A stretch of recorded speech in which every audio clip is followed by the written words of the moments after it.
प्रिय दर्शकों, आज हम चर्चा करेंगे स्वप्न पे। स्वप्न सामान्य रूप से वेदांत की विधा में कहा जाए तो स्वप्न लोक की तरह यह दृश्य लोक क्षणभंगुर है। इससे स्वप्न का मिथ्यावत सिद्ध होता है। रज्जु में सर्प का भ्रम कहा जाए तो स्वप्न में भिखारी का राजा होना, राजा का भिखारी होना मात्र भ्रम है।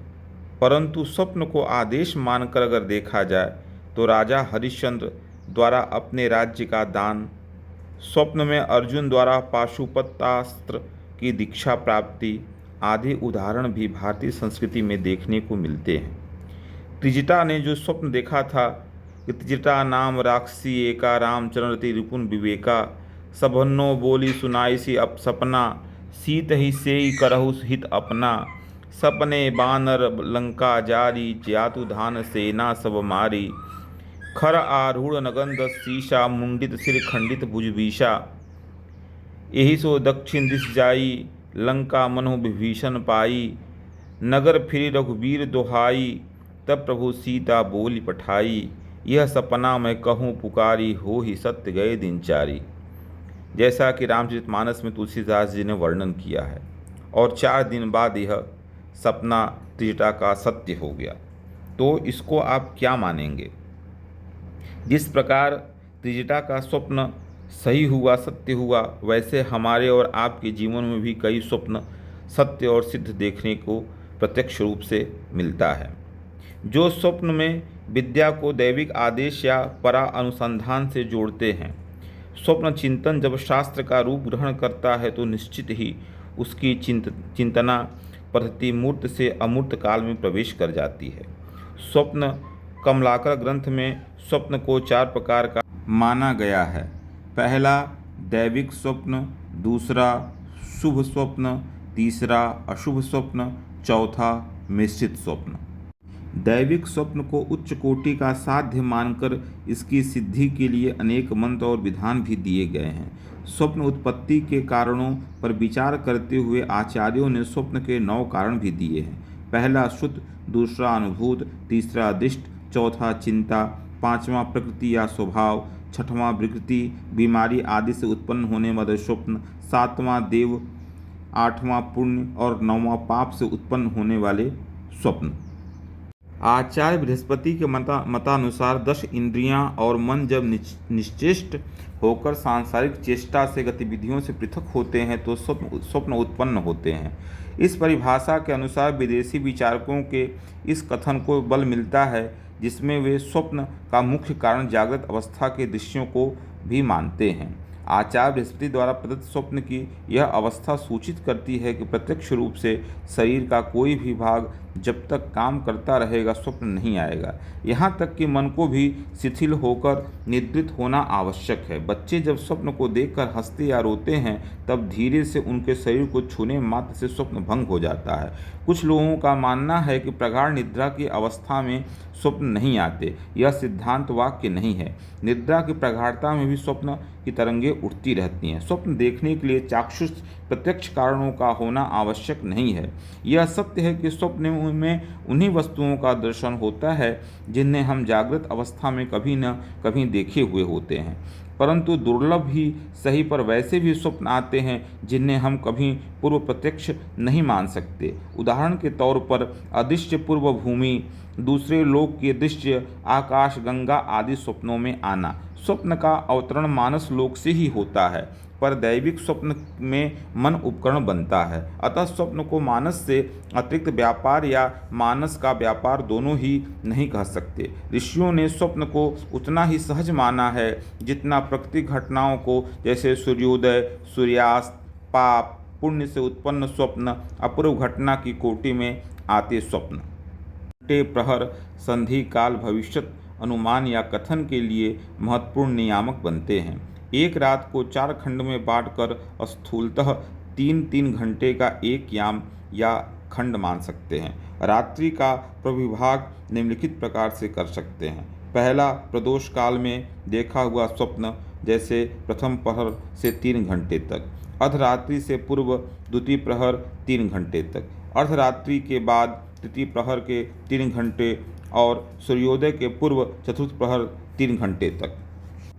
आचार्य बृहस्पति के मतानुसार रात्रि के प्रथम प्रहर में देखा गया स्वप्न 1 वर्ष में तथा द्वितीय प्रहर में देखा गया स्वप्न 8 मास के अंदर, तृतीय प्रहर में देखा गया स्वप्न 3 मास के अंदर, चतुर्थ प्रहर में देखा गया स्वप्न 1 मास के अंदर तथा अरुणोदय बेला में या ब्रह्म मुहूर्त में देखा गया स्वप्न 10 दिन के अंदर अपना फल दे देता है।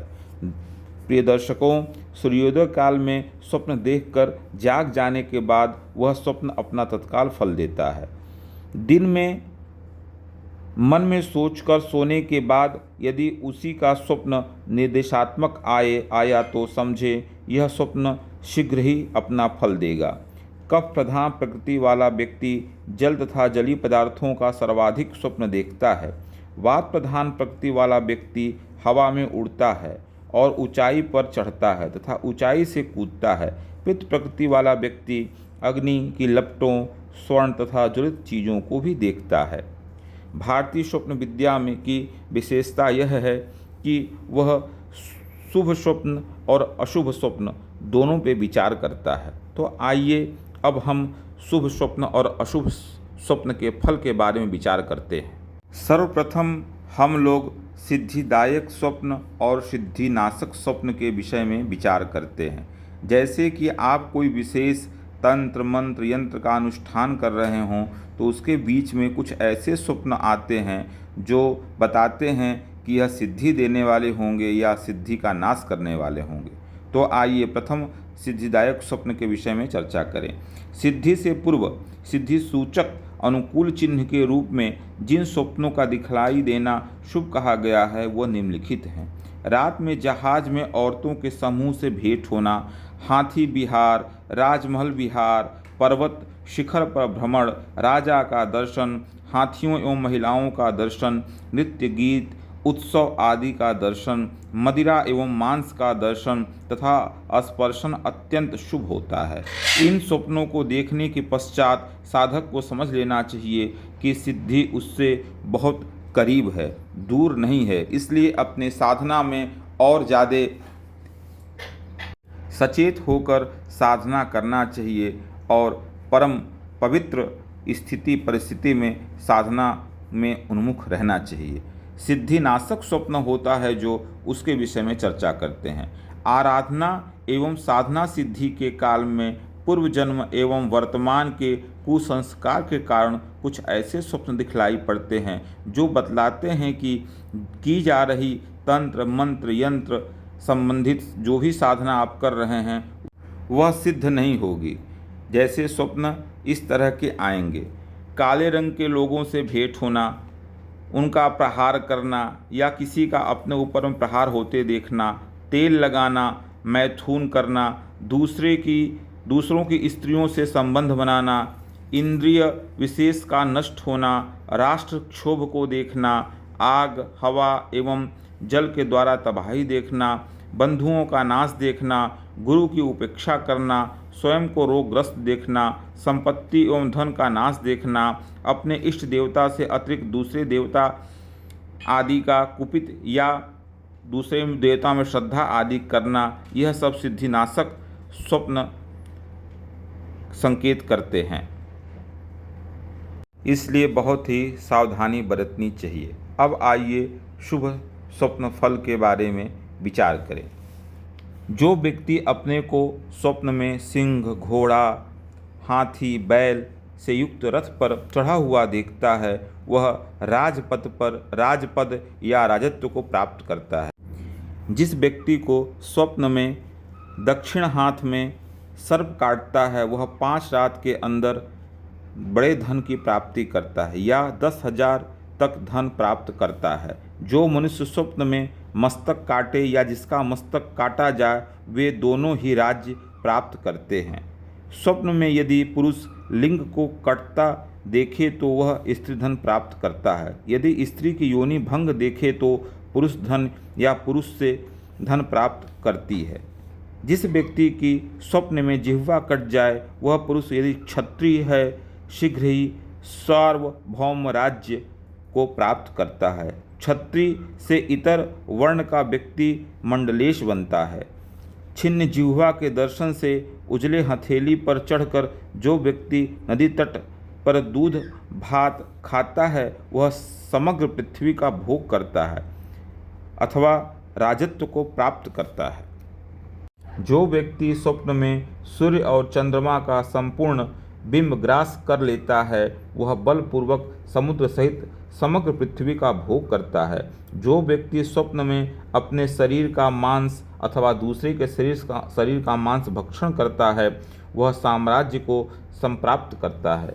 राजभवन के उच्च श्रृंग चोटी पर चढ़कर जो व्यक्ति उत्तम पकवान को खाता है या देखता है स्वप्न में ऐसा है, अथवा जो व्यक्ति स्वप्न में अगाध जल में तैरता दिखलाई देता है वह पृथ्वीपति यानी राजा बनता है। स्वप्न में जो व्यक्ति वमन विष्ठा को स्वाद लेकर खाता है उसको अभक्ष मानकर अवज्ञा नहीं करता वह व्यक्ति राज्य को प्राप्त करता है, इसमें संदेह नहीं है।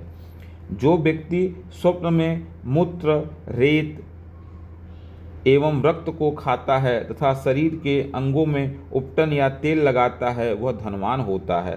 कमल के पत्रों पर बैठकर जो व्यक्ति खीर को खाता है वह प्रकृष्ट एवं विशाल राज्य को प्राप्त करता है।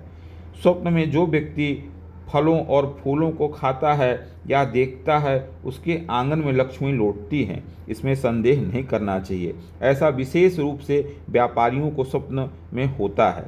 स्वप्न में जो व्यक्ति धनुष की डोरी या बाण का संधान करता है वह अपने शत्रुओं को मारकर निष्कंटक राज्य को प्राप्त करता है। जो दूसरे से द्वेष करता है बध या बंधन करता है वह धनवान होता है। स्वप्न में जीत हो वह शत्रु की हार हो तो निश्चय ही व्यक्ति चक्रवर्ती राजा बनता है। अर्थात जो व्यक्ति स्वप्न में अपने को जीतता हुआ देखे और शत्रु को हारता हुआ देखे उसको बड़े या छोटे राज पद या राजत्व की प्राप्ति अवश्य जाननी चाहिए। चांदी या सोने के पात्र में जो व्यक्ति खीर का आस्वादन लेता है वह राज्यत्व को प्राप्त करता है। ठीक यही फल वृक्ष या पर्वत पर स्वप्न में चढ़ते अपने को देखना तो उसको राजत्व पद की प्राप्ति होती है। जो व्यक्ति पर्वत के शिखरों पर चढ़कर बिना परिश्रम के ही आसानी से उतरता हुआ अपने आप को देखे वह सभी कार्यों को सकुशल संपन्न कर घर लौट आता है। जो व्यक्ति स्वप्न में कुमकुम रोली से अपना शरीर रंग कर अपना विवाह देखता है वह संसार में धन धान्य से परिपूर्ण होकर सुख को प्राप्त होता है, ऐसा फल जानना चाहिए। जो व्यक्ति स्वप्न में खून की नदी में स्नान करता है या खून पीता है अथवा जिसके अंग से खून बहता है वह निश्चित ही धनी होता है। जो व्यक्ति स्वप्न में दूसरे का सिर काटता देखे अथवा उसका सिर कोई दूसरा काटता है वह 1000 स्वर्ण मुद्राएं वर्तमान की परिस्थिति में बहुत सारा धन प्राप्त कर सुखपूर्वक वास करता है। स्वप्न में जिसकी जिह्वा पर कोई लिखे या स्वयं वह व्यक्ति किसी की जिह्वा पर लिखे तो उसके ऊपर सरस्वती प्रसन्न होती हैं, ऐसा जानना चाहिए तथा वह धार्मिक राजा भी बनता है। यदि कोई व्यक्ति स्वप्न में अपना ही स्वरूप स्त्री रूप में देखे या कोई स्त्री अपने को पुरुष रूप में देखे तो उन दोनों में परस्पर उत्तम प्रेम बढ़ता है, ऐसा जानना चाहिए। यदि कोई पुरुष अपने को उन्मत्त हाथी पर स्वप्न में चढ़ा हुआ देखे और जाग जाए साथ ही वह डरे नहीं तो उसके पास अतुल संपत्ति आती है, यह सर्वथा सत्य जानना चाहिए। जो पुरुष स्वप्न में घोड़े पर चढ़कर दूध पिए या घोड़े पर चढ़ा हुआ जलपान करे वह सुनिश्चित ही राजा बनता है या राजपद को प्राप्त करता है, ऐसा जानना चाहिए। जो पुरुष स्वप्न में पहले राजा बने पुनः चोर बने बाद में चोर होकर स्वामी बन जाए वह निश्चित ही राजा या राजतुल्य पद को प्राप्त करता है।